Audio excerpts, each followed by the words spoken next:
Lampedusa non è più il primo porto sul fronte immigrazione. Da alcuni mesi le organizzazioni di trafficanti hanno individuato tratti di costa più sicuri e soprattutto meno controllati e presidiati dalle forze dell'ordine.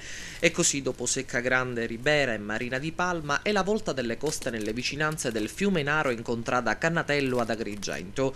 28 migranti, presumibilmente di origine nordafricana, sono sbarcati ieri nella tarda serata. Gli extracomunitari sono stati bloccati direttamente sulla spiaggia e sulla vicina strada provinciale mentre cercavano di sfuggire ai controlli. Tutti sono stati portati alla caserma dei carabinieri della stazione del villaggio Mosè per le procedure di identificazione.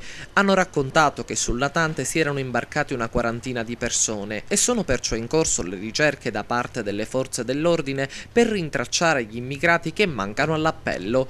Continuano quindi questi tristi racconti di sbarchi sulle coste italiane. Gente che affronta viaggi devastanti fisicamente e psicologicamente per ambire ad una svolta. Viaggi che, come più volte detto, incidono in maniera indelebile le vite di queste persone per la cruenta modalità con cui vengono trattati e per come viene ad essere sminimizzato il valore della vita. Le spettrali carrette del mare portano con sé racconti di speranza dal sapore della morte.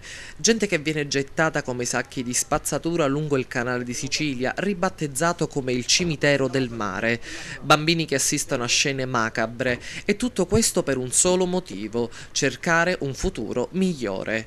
Una delle poche certezze è che questo flusso migratorio, che ormai da più di un anno coinvolge le coste del sud Italia, non accenna minimamente ad arrestarsi.